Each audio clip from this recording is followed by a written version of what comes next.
말씀은 다니엘서 5장입니다. 다니엘 5장 1절에서 4절 말씀까지 함께 보도록 하겠습니다. 다니엘 5장 1절에서 4절까지 교독하도록 하겠습니다. 제가 5장 1절을 읽고 성도님들이 2절을 읽으시고 그렇게 교독하겠습니다. 벨사살 왕이 그의 귀족 1000명을 위하여 큰 잔치를 베풀고 그 1000명 앞에서 술을 마시니라. 벨사살이 술을 마실 때 명하여 그의 부신 느부갓네살이 발시하여 큰 그릇을 가져오라고 명하였으니 이는 왕과 귀족들과 왕들과 군군들이 다 그것으로 마시라 하니라.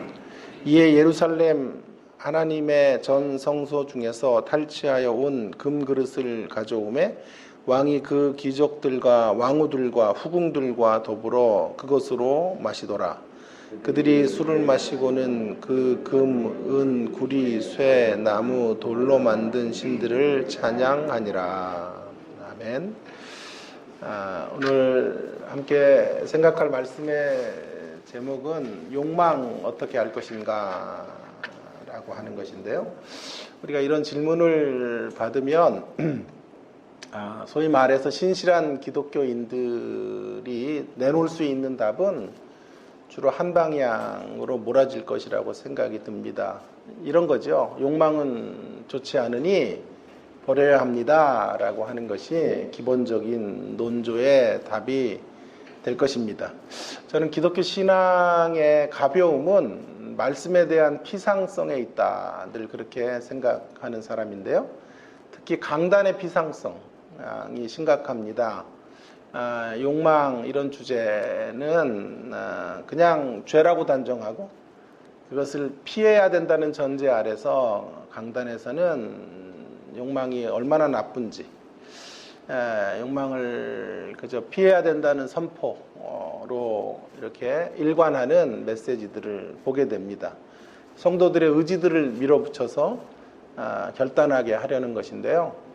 이런 이제 모습 속에 결여되어져 있는 부분이 뭐냐 하면 이 세상과 차별화되는 성경의 가르침, 또 욕망에 관해서 더 짚어주고 있는 성경의 메시지. 사실은 이 세상의 삶은 욕망의 삶인데요. 또 그것들을 바로잡기 위해서 욕망에 대하여 심각한 문제 제기를 또한 하고 있죠.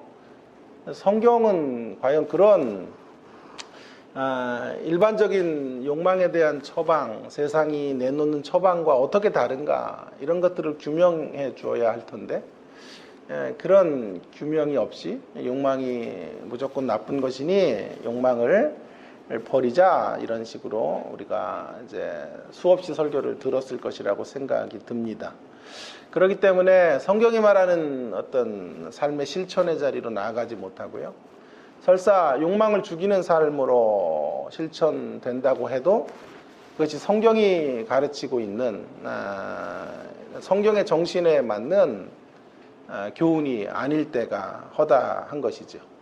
성경의 교훈과 같은 세상의 가르침일 때가 얼마나 많은지 모르겠습니다. 그래서 오늘 저는 그 욕망에 대한 주제의 어떤 피상성을 넘어서 그렇다고 제가 욕망 편들기를 하려는 것은 아니에요. 욕망이 옳다라든지 우리의 욕심을 과도하게 내는 것이 잘하는 행동이다라고 두둔하려고 하는 것이 아니고요. 성경이 욕망에 대하여 왜 경고를 주고 있는지, 또 구체적으로 욕망을 어떻게 우리가 넘어설 수 있을지에 대한 성경적 처방들을 심도 깊게 생각해 보아야 할 것이다 라는 생각을 하게 됩니다. 그래서 오늘 먼저 욕망의 잔치가 벌어지고 있는 한 왕궁으로 먼저 걸어가 보는 시간을 가져보도록 하겠습니다. 어느 왕궁에서 이루어지고 있는 욕망의 잔치에 대한 논의를 좀 눈여겨볼 필요가 있겠는데요. 먼저 지금 이곳에서 잔치가 벌어지고 있어요. 귀족 1000명이 초대된 잔치인데요. 그것도 그의 선조 느부갓네살이 여기는 아버지라고 되어 있는데요. 많은 설명이 필요한 대목이고요. 하여튼 선조 느부갓네살이 예루살렘 성전에서 가지고 온 성전 기구들을 가지고 거기에다가 술을 부어서 광란에 이제 파티를 벌이고 있는 이런 모습을 보게 됩니다. 자, 이 파티의 성격이 제가 욕망의 잔치다 이렇게 말했던 이유를 좀 구체적으로 말하기에 앞서서 한 두 가지 정도를 먼저 좀 생각해 볼 필요가 있겠는데요. 오늘 본문의 벨사살이라는 왕, 이 벨이라는 말은 바벨론의 왕이 아니라 신의 이름이에요. 그러니까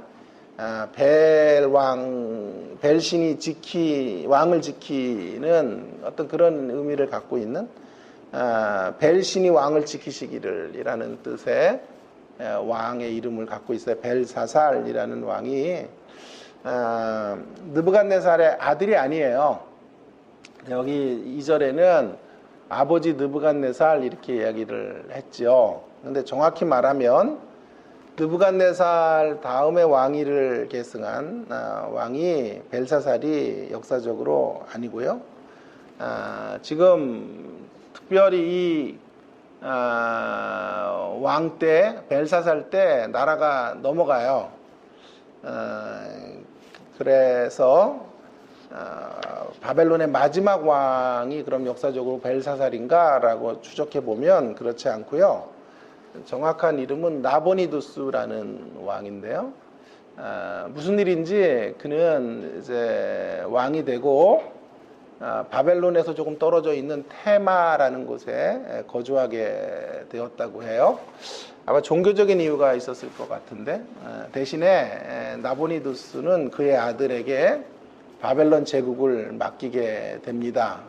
그 아들이 벨사살이에요. 그러니까 이른바 섭정을 한 거죠. 섭정을 하고 있는 것이죠. 다니엘이 이런 역사적인 관계, 사실관계를 몰랐을 리 없습니다. 그럼에도 불구하고 벨사살을 이제 바벨론의 마지막 왕으로 지금 설명하고 있는 것은 그의 관심이 역사적 관심에 있지 않고요. 신학적 관심에 있어요. 그래서 지금 계속해서 강조하는 포인트가 뭐냐 하면 예루살렘에서 가져온 성전 기구를 가지고 지금 거기에 술을 부어 마셨다라는 대목에 대하여 성경은 지금 그것을 부각시키고 있어요. 그래서 역사적인 연대나 기록에 관심이 있다기보다는 과연 왜 바벨론 제국이 무너질 수밖에 없었는가 하는 것들에 대한 하나님의 관점, 신학적 규명들을 하려고 하는 것이죠. 그래서 벨사살의 아버지라고 말하는 대목을 우리는 조금 좀 다르게 생각을 해야 돼요. 그러니까 이런 이제 이해로 가면 좋을 것 같아요. 뭐 믿음의 아버지 그럴 때 믿음의 아버지가 우리가 그의 아들일 때만 쓰는 게 아니죠. 누군가를 가리켜 우리의 믿음의 아버지라고 말할 때 그의 손자들도 믿음의 본이 되는 분을 우리의 믿음의 아버지라고 말할 수 있으니까 벨사살에게 가장 탁월한 왕은 느부갓네살이었을 것 같아요. 그래서 그를 영적으로 그가 가장 힘있다고 느끼는 왕, 그 왕을 아버지라고 부를 수 있는 것이죠. 그런 의미에서 그래서 우리는 이것이 바로 벨사살이 느부갓네살의 직계 아들이다라고 볼 필요는 없을 것 같고요. 그의 왕권을 이어간 후손 중에 한 사람이라고 벨사살을 보면 좋을 것 같아요. 또 한 가지 중요한 사실은 역사적 상황들을 좀 생각해 보는 건데요. 지금 이 5장의 마지막에 보면 이 잔치를 끝으로 바벨론 제국이 이제 멸망을 하는 것을 보게 됩니다.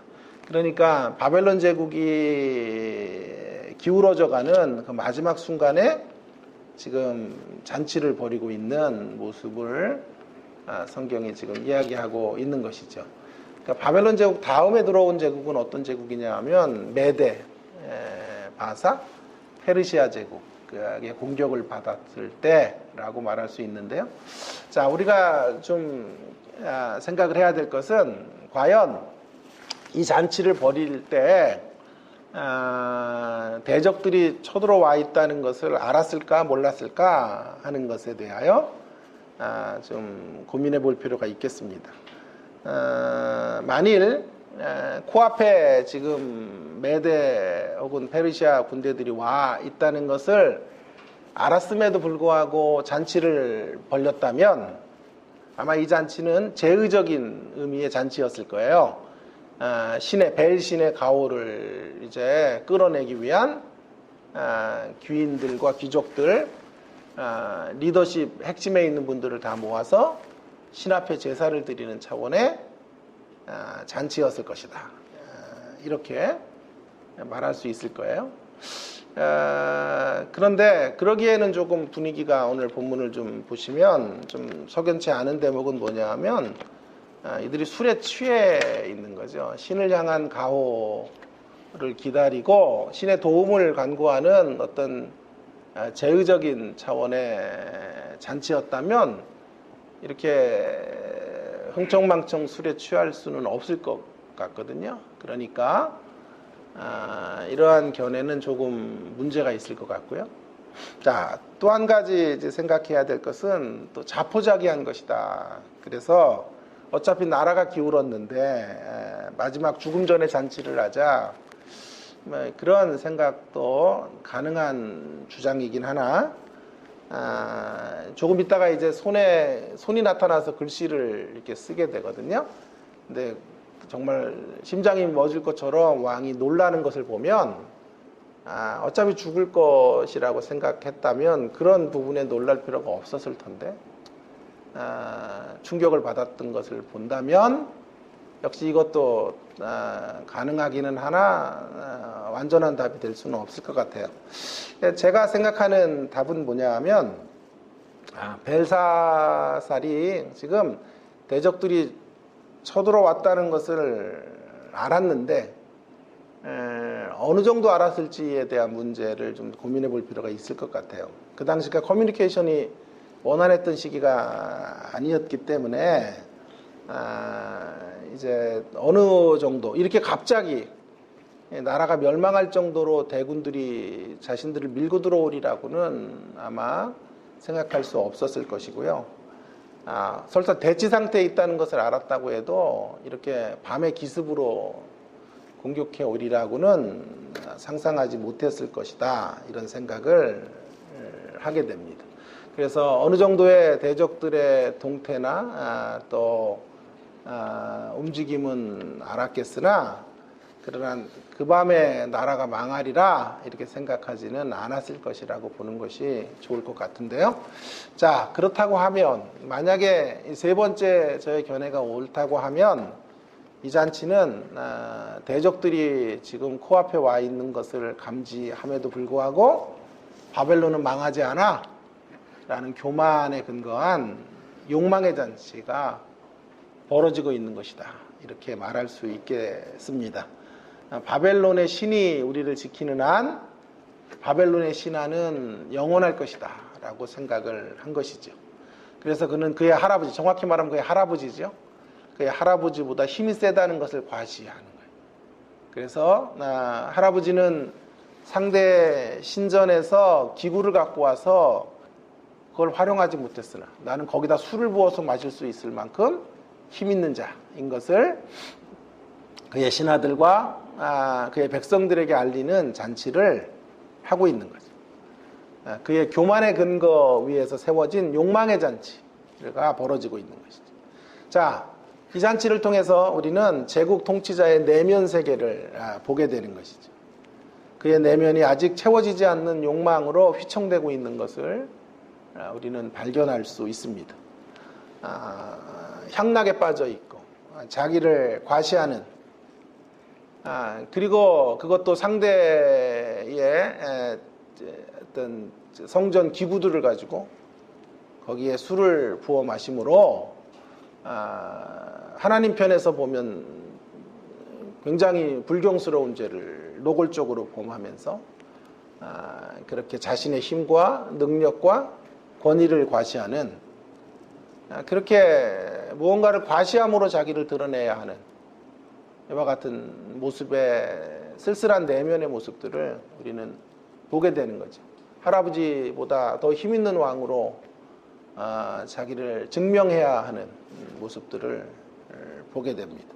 그래서 철저하게 상대의 신을 조롱하는 이러한 모습으로 서 있죠.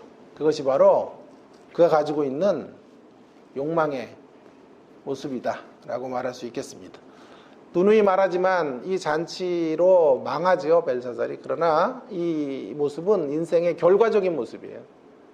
여기에 생략이 되어 있는 것은 과정적 모습인데, 어떤 과정을 통해 그가 살아왔을까 하는 것을 우리는 이 결과적 모습을 통해서 유추해 갈 수 있을 것이라고 생각해요. 그는 어떻게 살았을까요? 지금 마지막 이런 욕망의 잔치를 벌이며 그의 운명이 이렇게 비극적 운명으로 귀결되는 마지막 순간만 성경이 포착하고 있는데요. 그의 과정적인 살아온 세월도 이렇게 살았을 것이다. 그는 늘 더 화려한 음식을 먹고 사는 것, 더 큰 즐거움을 누리는 것, 더 많은 성적 쾌락들의 유희의 자리에서 휘청거리며 살았던 사람인 것을 우리는 이 마지막 장면을 통해서 얼마든지 그의 과정적인 지나온 삶들을 유추해 갈 수 있을 것이다 생각이 듭니다. 그가 어떻게 살아왔는지를 우리는 여실히 여기서 확인할 수 있는데요. 아무리 누려도 만족하지 못하는 삶, 산의 진미를 먹어도 술로 마음껏 취해보기도 하고 수없이 많은 여인의 품에 안겨보기도 해도 도무지 채울 수 없는 그의 공허와 욕망의 모습들을 우리는 보게 되는 것이죠. 죽도록 잔치하며 사는 허무한 인생의 모습을 우리는 여기서 발견하게 되는 것입니다. 이것이 바로 우리 현대인이 그렇게 사모하는 모습이 아닙니까? 우리가 꿈꾸는 모습. 그래서 어느 학자는 현대인을 이렇게 설명했더군요. 죽도록 즐기기, 죽기까지 즐기기. 현대인의 삶이에요. 죽을 때까지 즐기며 사는. 바벨론이 포위되어져 있는 상황 속에서도 어마어마한 잔치를 벌이고 있는, 그 밤에 메대와 바사 연합군이 침공해 올 것을 알았는지 몰랐는지, 몰랐겠죠. 그렇게까지는. 그러나 어쨌든 그 위기의 상황 속에서도 지나친 음식과 지나친 술과 지나친 섹스가 난무하는 거대한 잔치가 벌어지고, 이 왕궁의 모습은 이 세상의 모습이고 현대인이 그렇게 갈망하고 있는 삶의 방향성이 아닌가 하는 생각을 하게 됩니다. 욕망의 잔치로 채워도 다 채울 수 없는 그런 욕망 앞에서 광란의 질주를 하고 있는 것이죠. 자, 이제 그렇다면 우리는 이 두 번째 큰 대지에서 욕망의 잔치에 대한 통제가 왜 필요한가 하는 문제를 좀 생각해 볼 필요가 있겠습니다. 왜 욕망의 잔치를 통제해야만 할까요? 그 이유를 한마디로 말씀드리면, 욕망의 잔치를 통제하며 살아야 되는 이유는, 그렇지 않으면요, 우리가 쌓아왔던 모든 것들이 무너지고 말기 때문에 그래요. 우리가 쌓았던 모든 것들이 공들여 쌓아온 탑이 무너지는 것이에요.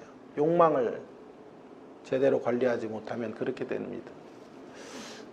여러분, 무언가를 성취한다는 게 얼마나 어려운 것인지 여러분 아시죠?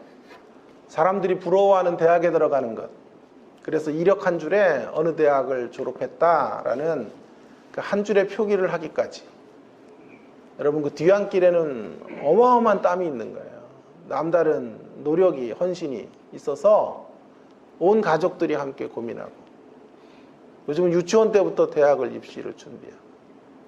하루도 제대로 아이를 쉬지 못하게 하며 그렇게 달려왔던 세월에 그 기나긴 여정 속에 명문대학의 졸업장 하나를 받고 거기에 1억 한 줄을 만드는 것이죠. 얼마나 큰 노력입니까? 사회적으로 유명인이 되고 사람들의 입속에서 회자되는 인물이 되는 것, 여러분 그저 주어지는 게 아니에요. 탁월한 사람들이에요. 남다른 수고와 노력이 있었기 때문에 이루어낸 결과들이지. 그런데요, 그 모든 것들이 세워지기는 이렇게 어려운데요, 허물어지기는 한순간이라는 거예요. 통제되지 않는 욕망, 그 욕망으로 인해서 무너졌다, 이렇게 공들여 만들어 놓은 탑이 무너져 버리고 마는 거예요. 흔히 무너짐이라고 하는 것은 무엇인가 성취하지 못한 사람들이 주로 어울리는 단어라고 생각하지만, 물론 그럴 수도 있어요. 아무것도 이루지 못했기 때문에 무너져 버리는 거, 쓰러져 버리는 거. 그러나 항상 그렇지는 않아 보입니다.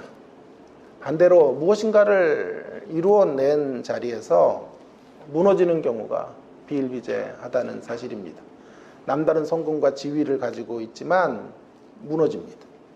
비극적인 결과로 인생을 마침표를 찍게 되는 모습들을 우리는 엊그제도 보았고 수없이 많은 사람들의 모습을 통해 확인하게 되는 것이죠. 욕망을 절제하지 못하기 때문에 벌어진 일들입니다.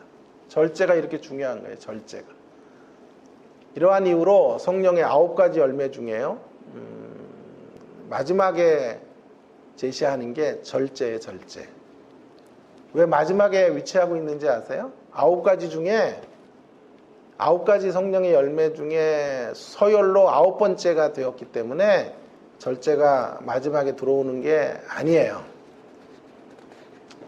이런 뜻이에요. 오히려 그 전에 8가지의 성령의 열매들이 다 세워진다고 해도 마지막에 절제라는 성령의 열매가 동반되지 않으면 그 모든 것들이 무너져 버리는 거예요. 앞에 세웠던 8가지의 열매들이 아무 의미 없이 자취를 감추게 되는 이유는 절제하지 못하기 때문이다. 더 많이 갖고, 더 높이 올라서고, 더 멀리 가는 것에만 너무 신경을 우리가 쓰지 말아야 할 것이라고 생각이 들어요. 모든 것에 절제를 가져야 할 것이다.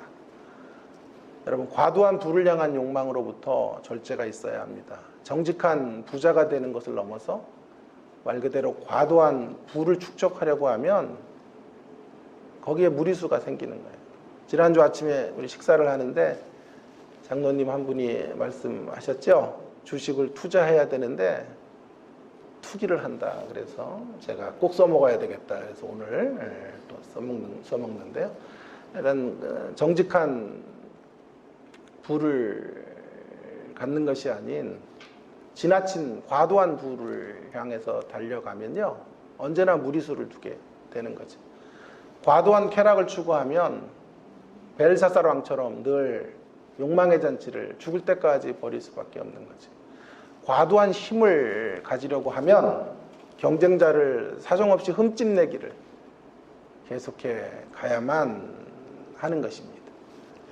그래서 절제의 미덕이 무엇보다도 필요한 거죠. 절제의 미덕이 없으면 우리가 세웠던 모든 것들이 한순간에 무너져 버리고 마는 것이죠. 자, 그렇다면 욕망에 대하여 우리 어떻게 해야 될 것인가? 우리의 자세에 대한 더 깊은 고민을 좀 해보려고 합니다. 자, 욕망에 대하여 우리 어떻게 해야 될 것인가? 일단 욕망에 대한 성경의 가르침은요, 욕망 버리기가 아니다라는 것을 분명히 말씀드리고 싶어요. 욕망 버리기, 욕망을 버립시다 라는 것은 성경의 처방이 아니에요. 물론 이 처방이 유익하기는 하지만 한계도 있다는 것을 분명히 말씀드리고 싶어요. 그래서 성경과 차별화를 선을 그어야 될 것이라고 생각이 돼요. 너무 비상적으로 욕망이 그저 버려질 수 있는 것처럼 말하는 것은 성경의 가치가 아니에요. 여러분, 고등 종교들은 모두 욕망의 문제를 심각하게 다뤄요. 또 고등 윤리를 추구해가는 사람들은 욕망을 절제할 것을 끝없이 말했다. 사실은 욕망을 버리라 는 종교는 불교예요, 불교. 불교는 욕망을 죽이라고 늘 가르쳐요. 덧없는 인생에 대한 묵상을 통해서 불필요한 욕망들을 제거해버려라. 그렇게 가르치죠. 플라톤과 같은 철학자는 욕망에 대해서 이렇게 권면했어요. 사람에게는요, 더 고상한 것을 추구해가는 면이 있고, 덜 고상한 면을 추구해가는 면들이 있는데, 무엇이 우리를 지배할 것인가의 싸움을 싸워야 된다는 거예요. 그래서 더 고상한 영역이 덜 고상한 영역을 극복해내도록 만들어 가야 된다는 거예요. 그런데 그렇게 가는 사람이 많이 없다는 거죠. 대부분은 덜 고상한 대목을 가지고 살고 더 고상한 영역들이 잘 빛을 발하지 못한다는 거예요. 그래서 공화국을 다스릴 수 있는 지도자는 어떤 사람이냐 하면 더 고상한 면들을 부각해서 덜 고상한 면들을 죽일 수 있는 사람이 공화국을 다스릴 수 있는 지도자의 첫 번째 자격이에요. 그게 절제인 거예요. 자, 여러분, 이런 모습, 이렇게 욕망을 버리는 거, 이런 것은요, 사실은 세상의 가르침이에요. 이러한 접근이 불교나 플라톤 같은 이런 철학자들에 의해서 많이 말해졌고요. 또 자기계발서 같은 데서 끊임없이 절제 미덕들을 강조하게 되는 것이죠. 오래전에 학교에 전도사님 한 분, 여자 전도사님인데요, 식사를 같이 하는데 몸이 너무 안 좋다 그래요. 그래서 교회도 사임을 해야 될 것 같다. 그래서 제가 너무 걱정을 했죠. 어떡하세요? 큰일이네요. 그랬더니 저한테 이렇게 얘기하시더라고요. 미련이 없습니다. 주님 부르시면 빨리 천국 가지요. 뭐. 그래가지고 제가 밥을 먹다가 진짜 밥맛이 뚝 떨어져서 벌떡 일어날 뻔 했는데, 문을 박차고 나오려고 하다가 나오면 또 돈 안 내고 나갔다고 그럴까봐 다시 앉아서 밥을 먹었는데요. 여러분, 이런 가르침이 멋있는 신앙의 모습으로 우리 가운데 들어와 있는 거예요. 욕망이 없다는 거예요, 세상에 대해서. 빨리 천국 가고 싶다. 오늘이라도 부르시면 천국 가면 되죠. 이런 모습이 사실은 기독교적 가르침이 아니에요. 불교의 가르침에 기독교적인 옷을 입힌 모습이에요. 신앙의 이름으로 아무 욕망이 없는 상태, 세상에 대해서 아무 욕망이 없고, 몸이 약하면 어때요? 이렇게 죽으면 천국 가면 되죠. 이것은 제가 생각하는 기독교의 가르침이 아니고 기독교의 그림도 아닌 것이죠. 이런 모습은 얼마나 우리 기독교 신앙이 이런 타 종교나 일반적인 가르침에 동화되어져 있는지를 여실히 드러내는 대목이라고 생각해요. 물론 이런 가르침에 유익이 있어요. 세상에서도 먹을 욕망을 죽여서 몸을 30kg, 40kg 빼서 얼짱으로 인터넷 스타가 되기도 하고, 다이어트 책을 만들어 대박이 나기도 하죠. 소유에 대한 욕망을 죽인 것으로 재산을 모두 기부한 중국의 배우도 있고, 또 사업가들도 있어요. 자녀들에게는 한 푼도 주지 않고 사회를 향해 모든 걸 환원하는 이런 분들도 있어요. 편해지고 싶은 욕망들을 절제하고 훈련으로 몸을 만들어서 나이가 30대 후반, 40대 초가 되어도 여전히 가장 강력한 스포츠 선수로 활동하는 사람들도 있어요. 이런 유익이 없다는 것이 아니에요. 약간의 유익이 있으나 여전히 한계가 있다고요. 이 한계가 뭐냐 하면, 대표적인 한계가 이렇게 설명할 수 있겠는데요. 어느 분의 표현으로 말하면 이러한 욕망 죽이기의 모습의 한계는 자력으로 자신을 위하여 자신을 통제하는 문화라는 거예요. 자력으로 자신을 위하여 자신을 통제하는 문화에 근거한 것이다. 이것이 한계인 거죠. 자, 자력으로라는 말부터 생각해 보십시다.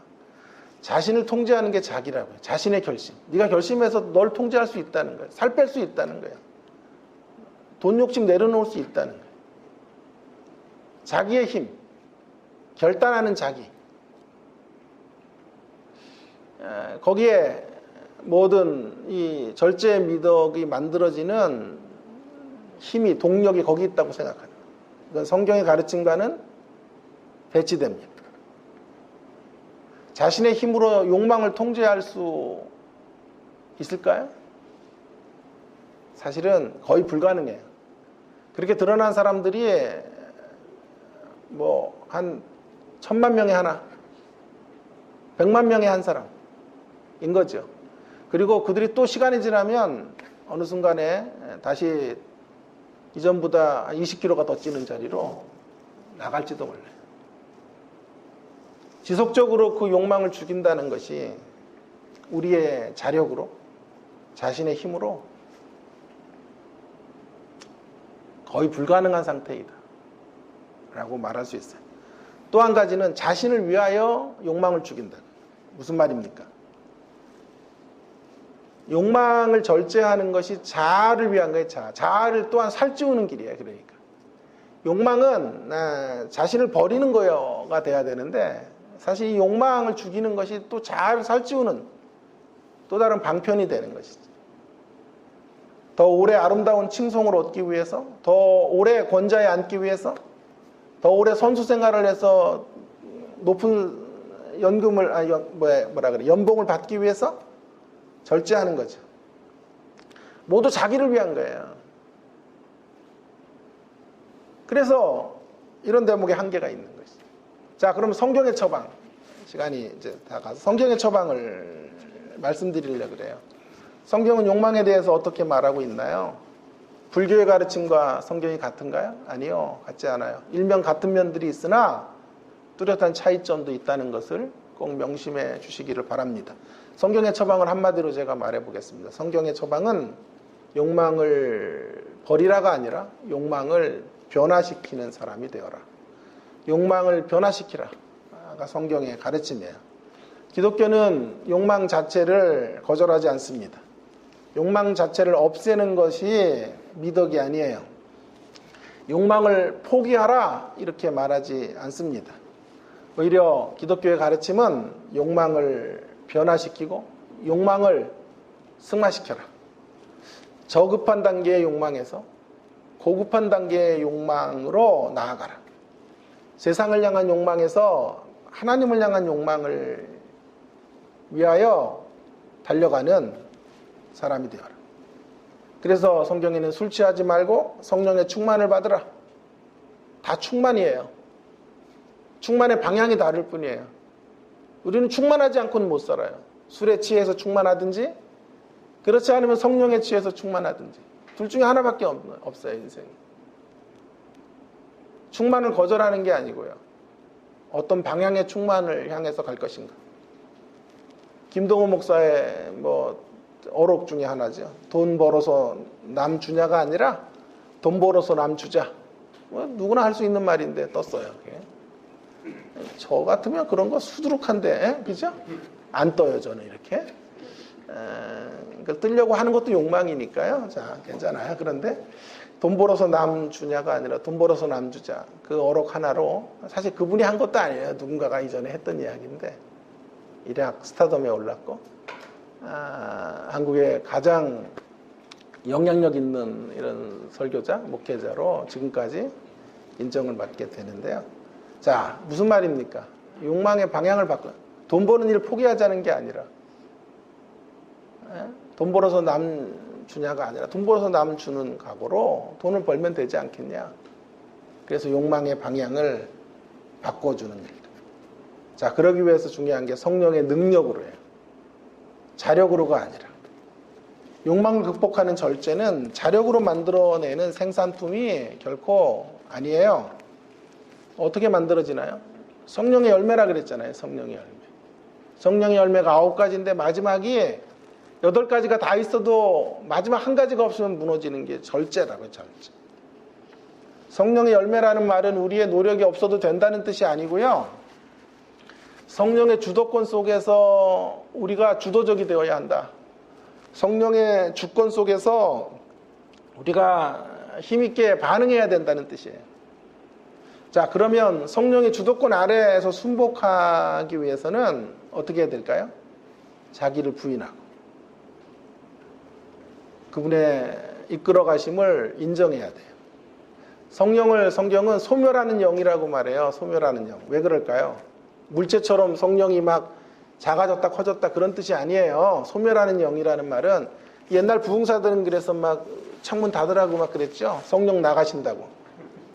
성령이 무슨 물체예요? 이렇게 연기처럼 나갔다 들어왔다 하는 존재가 아니라고. 여기서 성령을 소멸할 수 있다는 말은 뭐냐 하면 성령이 인생들의 영접하는 모습에 의해서 그 활동을 하시기도 하고 활동을 중단하시기도 하신단 말이에요. 성령 우리 안에 있어도요. 우리가 그분을 영접해 드리지 않으면 일하시지 않아요. 소멸의 영이기 때문에.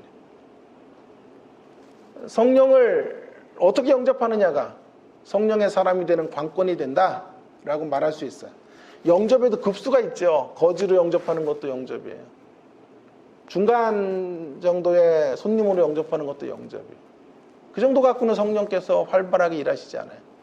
성령님을 우리의 주권자로, 왕으로 인정할 때 그곳에서 성령께서 활동하시고 우리의 욕망들을 변화시켜 가시는 삶으로 우리를 초대하실 수 있다라고 하는 거예요. 그래서 성령으로, 성령의 능력으로. 또 한 가지는요, 욕망의 범위예요. 방향이에요. 아까 제가 자신을 위해서 자신을 통제하는 문화라 그랬죠. 그래서 다르게 말하면 욕망을 통제하는 것 자체가 자신의 절제력을 자랑하는 것이 되는 자리로 떨어질 확률이 커요. 살 30kg 빼가지고 왜 빼요? 멋진 드레스 입으려고 빼는 거예요. 그죠? 그래서 사람들 앞에 폼나는 모습으로 서 있고 싶은 거죠. 모두 욕망을 통제하는 것이 자기를 위한 노력이 된다고요. 그래서 C.S. 루이스의 말을 좀 볼까요? 그래서 이렇게 말했죠. 신약 성경은 자기 부인에 대해서 많이 말하지만 자기 부인 자체를 목적으로 삼지 않아요. 이걸 욕망에 대입하면 욕망을 죽이는 것에 대해서, 욕망을 절제하는 것에 대해서 말하지만 그것이 목적이 아니에요. 자기 부인의 목적이 뭐냐 하면 그리스도를 쫓기 위해서 자기를 부인하고 자기 십자가를 지라고 하세요. 여러분, 욕망을 절제하는 것이 목적이 아니에요. 절제를 통하여 가려는 방향이 있어요. 그 방향은 나를 입증하려는 게 아니고요. 어디로 가려고 합니까? 그래서 때로 욕망을 죽이는 절제가 자기 부인의 모습이 아니라 자의식을 배양하는 연습. 그러니까 자기 부인의 연습이 돼야 되는데 자의식을 배양하는 연습이 돼요. 자의식을 배양하는 연습이 되는 경우가 얼마나 많은지 몰라요. 그래서 살을 빼고 규칙적인 생활을 하면서 살고 지속적으로 훈련을 쌓는 모습들이 다 자기를 위한 노력일 때가 많아요. 그러지 않아야 된다는 거예요. 어디로 가야 될까요? 우리의 방향은? 욕망을 절제하는 게 하나님을 기쁘시게 하기 때문에 욕망을 절제하는 거예요. 또 한 가지는요. 타자를 위한 거예요. 타인을 위한 거예요. 욕망을 절제하면서 하는 이유는 나를 위한 것이 아닌 다른 이들을 위한 거예요. 하나님을 영화롭게 하고 타자들을 위해서 우리는 욕망을 죽이며 욕망을 절제하며 살아가는 거죠. 그래서 내가 나를 위한 잔치를 벌이는 게 아니라 다른 사람들이 잔치를 벌일 수 있도록 길을 열어주는 것. 이런 것들을 우리가 해야 될 일이에요. 막 자연을 훼손하면 안 돼요. 왜요? 나를 위해서는 얼마든지 자연을 훼손할 자유가 있을지 모르지만 우리가 늘 생각해야 되는 건 우리의 후손들과 다른 사람들이에요. 내가 떠난 자리에서 다른 사람들 그 즐거움을 누려야 되기 때문에 내 욕망을 줄여서 내 욕망을 절제해서 다른 사람들이 더 행복할 수 있도록 만들어주는 일들. 이것이 성경이 말하는 욕망의 절제에 대한 중요한 교훈이 되겠어요. 자, 그렇다면 구체적인 방안들을 한 두 가지 제가 생각해 보려고 그래요. 욕망을 구체적으로 그러면 어떻게 변화시켜 갈 수 있을까? 욕망을 절제하고 욕망을 새롭게 변화시켜 갈 수 있는 길. 두 가지를 이야기하고 싶은데 하나는요. 신앙 공동체 안에서 즐거움의 신학을 개발해야 된다. 자, 저 욕망을 버리자고 말하지 않았어요. 욕망의 방향을 바꾸자 그랬어요. 그래서 저는 교회가 매우 중요한 역할을 해야 된다고 생각하는 사람이에요. 교회는 제가 정의하기를 욕망을 승화시키는 영적 기관이에요.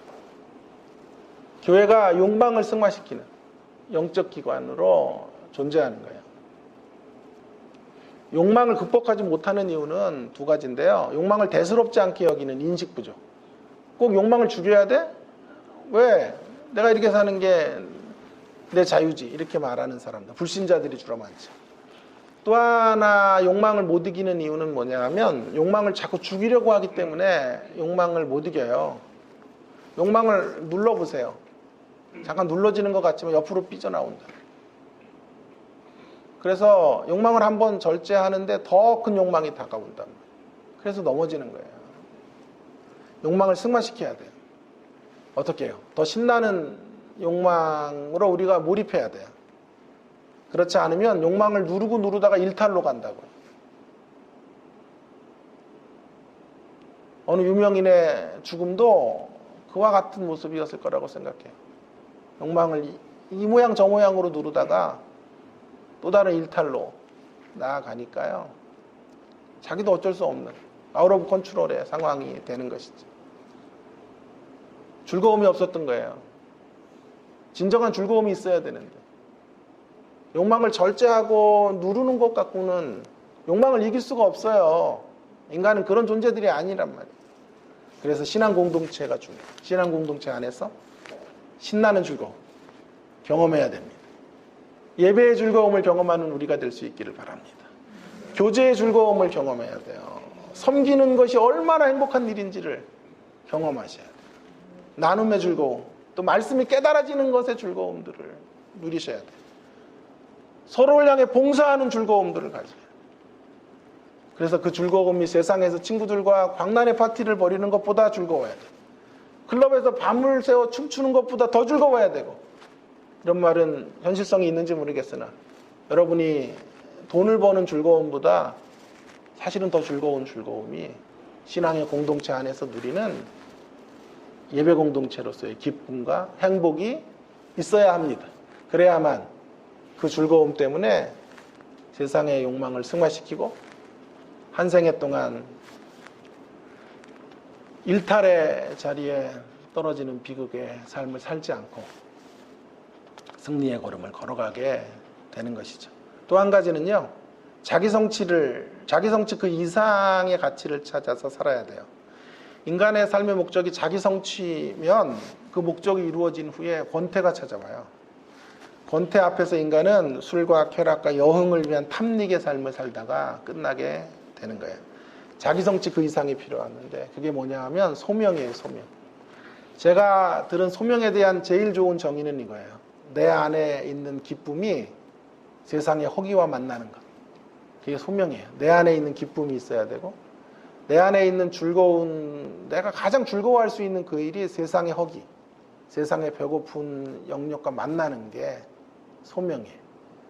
그래서 소명을 찾을 때 내가 이루어야 되는 성취의 목적이 아니라 하나님 안에서 내가 누구이고 무엇을 하면 가장 기쁜지를 찾고 어떻게 다른 이들의 허기를 내가 채워주는 인생이 될 것인가 하는 부르심 앞에 응답하는 인생이 되고 날마다 그런 하나님의 부르심에 우리의 인생의 국면마다 순종해가는 삶을 살아갈 때 그때 그 소명 안에서 우리는 만족하게 되는 거죠. 새로운 기쁨과 즐거움을 찾아서 욕망을 변화시켜가는 삶을 살게 될 것입니다. 심리학자 빅터 프랭클은 이렇게 말했어요. 인간에게 진정으로 필요한 것은 긴장 없는 상태가 아니라 자신을 내던질 만한 가치가 있는 목표를 이루기 위해 고군분투하는 것이다. 인간이 원하는 것은 어떻게 해서든지 긴장을 제거하는 것이 아니라 릴렉스하게 이렇게 사는 게 아니라 자신이 성취할 수 있는 실현 가능한 목적에 대한 소명이다. 하나님의 부르심 앞에 순종하고 나아가는 소명이에요. 여러분, 결론입니다. 욕망 어떻게 할까요? 그죠? 욕망을 미워하고 욕망을 누리면 될까요? 아니에요. 욕망을 누리면 다른 데로 폭발해요. 어린 시절에 우리 딸이 손을 빨더라고요. 지금도 아직 습관을 못 고쳤는데 그래서 야단을 쳤죠. 타이르기도 하고 손에 밴드도 감아주기도 하고 했는데 안 돼요. 뭔가 결핍이 있는 모양이에요. 심리적인 결핍이 있는 모양이에요. 손을 계속 빨고 심하게 야단을 한번 날 잡아서 쳐야 되겠다 이런 생각을 했는데 의사에게 상담을 했더니 절대 그러면 안 된대요. 그래서 그걸 세차게 매를 들거나 야단을 쳐서 손 빠는 걸 잡으면 피 같은 게 온대요. 소아과 의사가 절대 그러지 말고 시간을 두고 기다리는 길밖에 없습니다. 그렇게 얘기를 해주더라고요. 여러분, 근원적인 처방 없이 욕망을 누르면요, 누르면요, 욕망이 사라지는 것 같지만 사라지질 않아요. 그 욕망이 다시 어느 순간 스물스물 기어 올라요. 그래서 이전보다 더 큰 욕망의 자리로 나가게 된단 말이에요.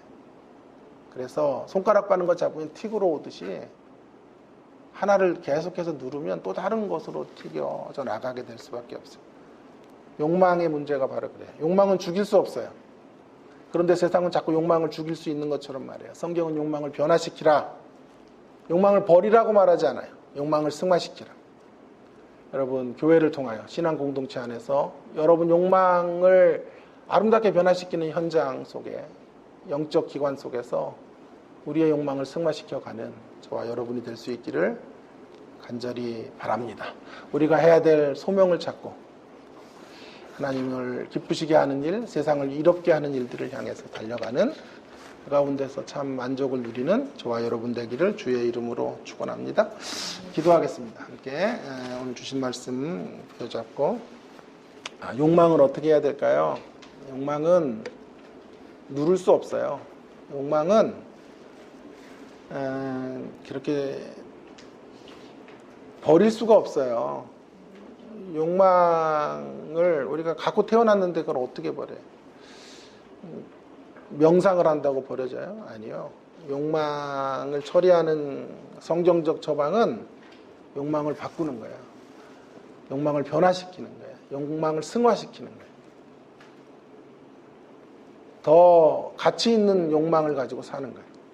하나님 나라의 욕망, 교회를 세우고 싶은 욕망, 거룩한 욕망에 불타는 우리가 되면 저급한 욕망들이 사라져버려요. 넘어설 수 있는 우리의 모습들이 될 거예요. 그래서 하나님께서 신앙 공동체를, 혼자서 일을 할 수 없기 때문에 신앙 공동체 안에서 이 일을 이루라고 하셨고, 여기 안에서 기쁨을 누리고 만족을 누리라고 하셨어요.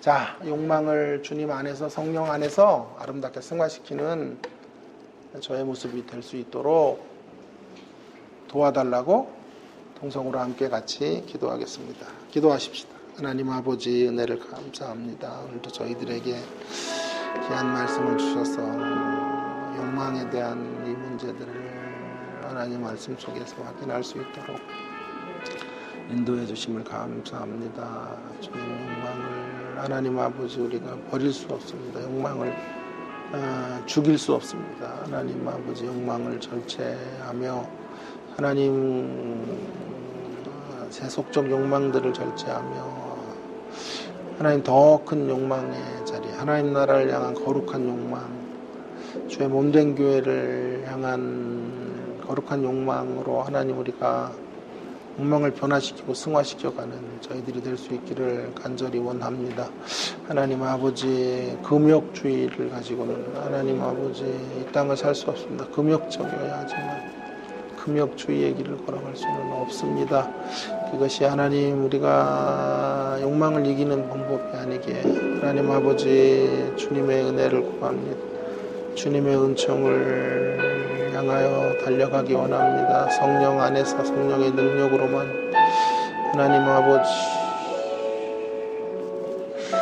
하나님 아버지 우리가 주의 뜻을 이루어갈 수 있사오니 하나님 아버지 아름답게 욕망을 이겨가는 믿음의 걸음들을 걸어갈 수 있도록 함께 해주시고 같이 해주시고 아버지 하나님 은혜를 베풀어 주시고 소망하오니 하나님 아버지 주의 뜻을 아름답게 이루어가는 저희들이 될 수 있도록 함께하여 주시옵소서.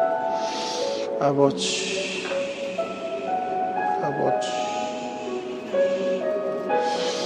아버지 은혜를 베풀어 주시고 주의 뜻을 이루며 하나님의 영광을 위해 아름답게 쓰여지는 귀한 통로가 되도록 하나님 함께 해주시기를 간절히 원하오니 아버지 하나님 도와주시기를 원합니다. 함께 해주시옵소서. 아버지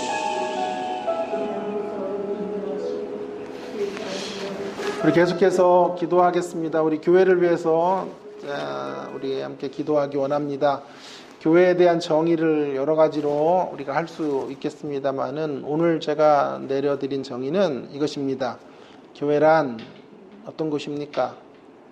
이런 말이 가능할지 모르겠으나 욕망을 변화시키기 위한 가장 거룩한 기관이에요. 우리의 욕망을 승화시키는 현장 이 교회예요. 그래서 세속적 욕망이 아닌 고상한 욕망을 여기서 서로 가지고 그 욕망을 이루어내기 위해서 하나님 나라의 거룩한 욕망을 펼쳐가는 곳이에요. 그래서 신앙 공동체 안에서 즐거움을 가져야 돼요.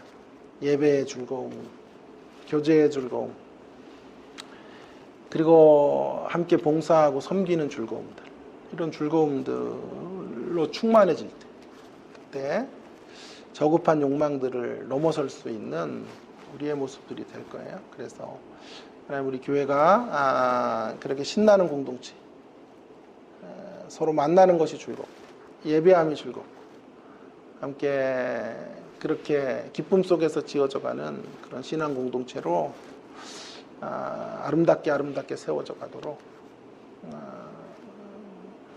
우리의 욕망을 변화시키는 그 중심에 교회가 있도록 하나님 나라 그리고 하나님 나라의 전위부대라고 할 수 있는 교회가 있도록 하나님 우리 교회를 강하게 세워달라고 아름다운 교회로 빚어달라고 함께 동성으로 기도하면 좋겠습니다. 교회를 위해 수종드는 우리 서목사님 여러분 위해서 꼭 기도 때마다 그분의 이름을 부르며 기도해 주시기를 바라고 사모님의 건강도 지켜달라고 부족한 저를 위해서도 기도해 주시고요. 두 분의 전도사님 또 우리 네 분의 장로님들 성령으로 충만하고 또 이렇게 기쁨의 공간을 이렇게 만들어 가시는 그런 일들에 쓰여지는 그런 리더십 그룹들이 되도록 함께 해달라고 위해서 기도해 주시기를 바랍니다. 주일 예배 가운데도 하나님의 말씀이 줄다름질 치는 복된 예배가 되도록 해달라고 함께 동성 우리 안에 연약한 지체들을 위해서도 기도하시고 코로나가 속히 물러가기를 위해서도 함께 한 1, 2분 기도하고 마무리하도록 하겠습니다. 기도하겠습니다. 하나님 아버지 우리 교회를 사랑해 주셔서 이곳에 주님의 십자가 교회라는 이름으로 모이게 해 주셔서 감사합니다. 우리의 욕망을 승화시키는 장소 하나님 아버지 교회라는 이름으로 우리가 함께 모였습니다. 하나님 아버지 교회는 우리의 삶의 중심이 되어야 합니다. 이것에서 우리의 열정을 발산하지 못하면 하나님 아버지 거룩한 욕망으로 우리가 달려가지 못한다면 하나님 아버지 세상의 욕망의 역습을 당하고 그 욕망의 종노릇하며 살다가 하나님 아버지 욕망의 잔치를 죽는 날까지 버리다가 끝을 맺을 수밖에 없는 인생들임을 고백합니다. 하나님 아버지 교회를 중심으로 하나님 잃어버린 교회 사랑을 회복하며 나아가는 저희들이 될 수 있도록 인도해 주시기를 간절히 원합니다. 신앙 공동체 안에서 즐거움의 신학을 개발하며 하나님 아버지 참으로 기뻐하며 나아가는 저희들이 되도록 인도해 주시기를 원합니다. 예배와 섬김과 나눔의 즐거움들을 가지며 살게 하여 주시옵소서. 봉사의 기쁨들을 우리에게 주시고 하나님 그렇게 하나님 그리스도의 몸 안에서 아름답게 지어져가는 신앙의 공동체로 주님의 십자가 교회가 쓰여질 수 있기를 소망합니다. 하나님 역사해 주시고 아버지의 뜻을 온전히 드러내고 밝히는 하나님 아버지 귀한 공동체로 세워져 가도록 함께하여 주시옵소서. 역사해 주시기를 원합니다.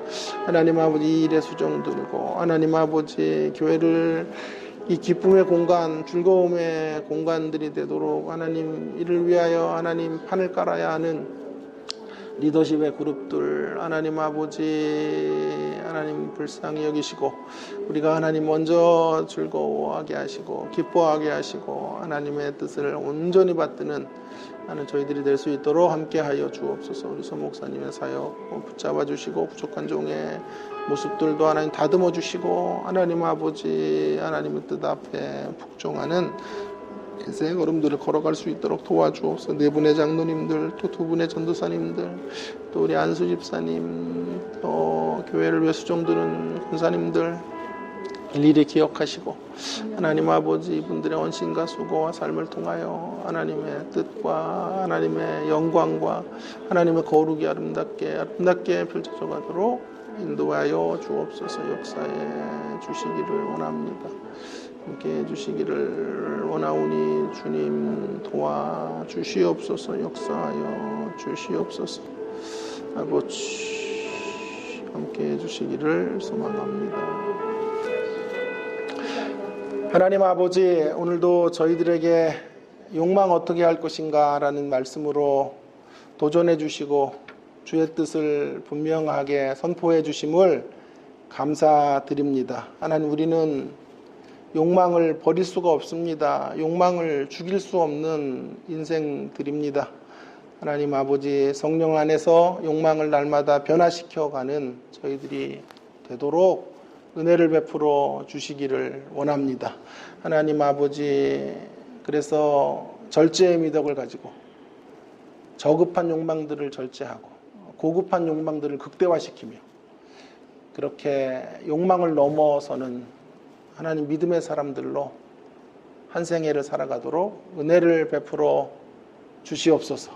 믿음의 사람 다윗도 욕망 앞에 넘어질 수밖에 없었고 이 땅에 수많은 사람들이 끝내 욕망의 종노릇하여 하나님 아버지 비극적 최후를 맞이하는 모습들을 우리가 똑똑히 확인하게 됩니다. 하나님, 우리가 그 전철을 밟지 않도록 날마다 성령님 안에서 살아가는 저희들이 되게 하여 주시옵소서. 성령님을 우리의 진정한 통치자로 왕으로 섬기며 살아가도록 은혜를 베풀어 주시기를 원합니다. 하나님을 영화롭게 하기 위하여, 세상을 유익되게 하기 위하여 욕망을 절제하고 저급한 욕망들을 승화시켜가는 하나님, 그런 믿음의 길들을 걸어가도록 은혜를 베풀어 주옵시기를 간절히 원합니다. 우리에게 교회를 허락하시고 신앙 공동체 안에서 세상이 줄 수 없는 참 즐거움들을 누리고 맛보라고 허락해 주신 교회를 하나님, 우리가 더 사랑하기 원합니다. 교회 안에 더 깊이 뿌리를 내리며 하나님, 그렇게 신앙 공동체를 이루어가는 저희들의 모습들이 되게 하여 주시옵소서. 하나님, 예배의 즐거움을 우리에게 회복시켜 주시옵소서. 서로 교제하는 교제의 즐거움도 주시고 나눔의 즐거움도 주시기를 원합니다. 서로 함께 봉사하며 희생하는 그 기쁨을 우리에게 주심으로 말미암아 세상에 주는 기쁨보다 더 큰 기쁨이 신앙 안에서 누려지는 저희들이 되게 하셔서 하나님 아버지, 그렇게 욕망을 아름답게 승화시켜가는 믿음의 걸음들을 계속해서 이어가도록 함께하여 주시옵소서.